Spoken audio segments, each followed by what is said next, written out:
Halo teman-teman, kembali lagi bersama kami di channel Naga Jaya Hidrolik, channel berbagi tips maupun cara untuk merawat dan memperbaiki peralatan hidrolik secara mudah dan cepat. Ya, hari ini kita akan mencoba share video kepada teman-teman semua, dan kita akan coba belajar tentang hidrolik, tepatnya yang ada pada sistem hidrolik yang ada di shock breaker seperti ini, atau lazim juga disebut shock absorber ya.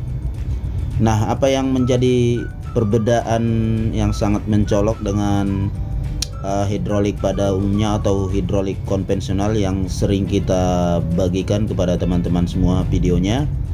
Nah, kita akan coba nanti mengulas sedikit sistem kerja daripada shock breaker mobil ini ya, ataupun nanti kita tunjukkan, kita akan coba nanti bedah dulu ya, seperti apa sih di dalam daripada shock breaker ini, bagaimana bentuknya, apakah perbedaannya dengan hidrolik silinder yang konvensional ya, yang biasa kita review atau kita bagikan selama ini.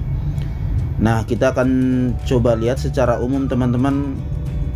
Secara ringkas saja kita jelaskan bahwa sistem kerja daripada shock breaker ini atau shock absorber ini yaitu memiliki mekanisme kerja yang terbagi menjadi dua langkah ya, yaitu langkah kompresi dan ekspansi. Nanti kita coba lihat mungkin lebih jelasnya, detailnya di animasi yang akan kita tunjukkan nanti ya.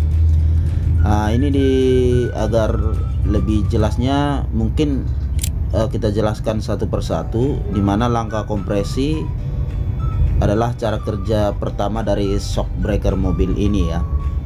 Cara kerja kompresi akan terjadi ketika roda mobil menekan shock breaker ini akibat goncangan-goncangan dari permukaan jalan misalnya yang kurang rata. Nah, kondisi ini akan membuat ukuran shock breaker ini menjadi memendek ya, sehingga bagian piston bergerak ke atas atau naik, dimana di sini juga nanti akan dibantu mekanisme per juga ya, aplikasikan di shock breaker ini. Nah, pergerakan piston tersebut membuat bagian atas piston menjadi memendek atau sempit sehingga mengeluarkan fluida ya. Selanjutnya fluida tersebut mengalir ke bawah piston yang melebar sehingga guncangan pada sistem suspensi mobil dapat diredam.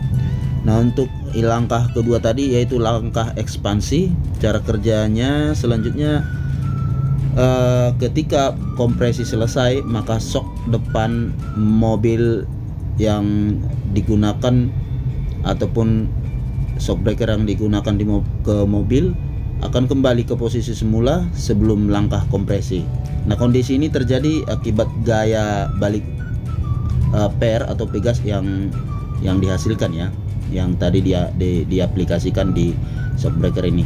Akibatnya shock mobil ini atau shock breaker ini yang memendek karena kompresi akan memanjang kembali ke posisi awal. Kondisi tersebut membuat fluida yang mengalir dari bagian atas atau dari bagian atas piston ke bagian piston itu kembali naik ke atas. Kembalinya fluida tersebut akan memperlambat gerakan piston sehingga guncangan dari permukaan jalanan bisa diredam dengan baik. Nah, coba kita perhatikan sedikit animasi yang ada ataupun sistem kerja di shock breaker ini, kurang lebih seperti ini ya. Nah, ini kita lihat mekanisme gerakan daripada shock breaker ini secara animasi, gerakan bolak-balik yang kita jelaskan di awal tadi ya. Nah, untuk seperti yang kita jelaskan di awal, biar tidak penasaran, kita akan coba membedah ataupun memotong shock breaker ini ya. Kita lihat seperti apa sih di dalam perangkatnya, apakah benar-benar berbeda dengan hidrolik silinder yang kita sebutkan di awal tadi, hidrolik konvensional ya.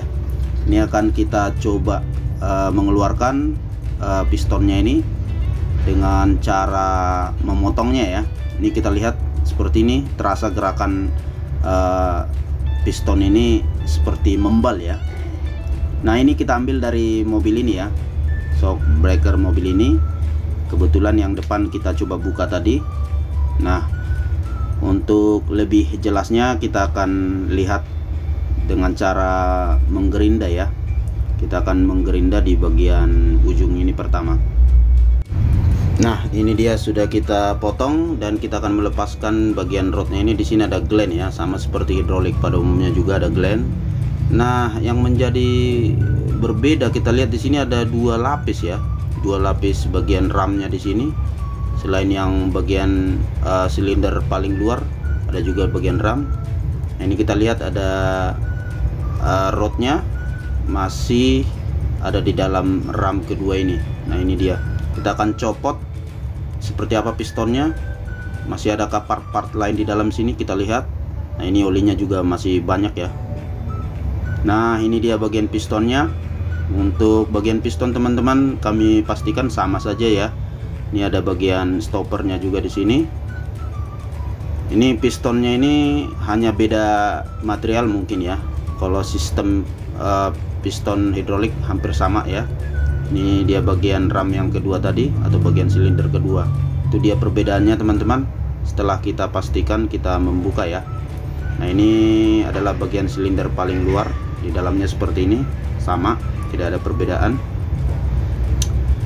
Ya, kira-kira seperti ini yang kita jumpai di dalam setelah kita bongkar ya teman-teman, untuk menjelaskan tadi seperti apa prinsip kerja daripada shock breaker ini.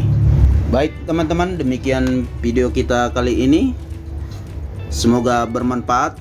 Jangan lupa like, komen, dan subscribe agar semakin semangat terus kita berbagi video hidrolik kepada Anda.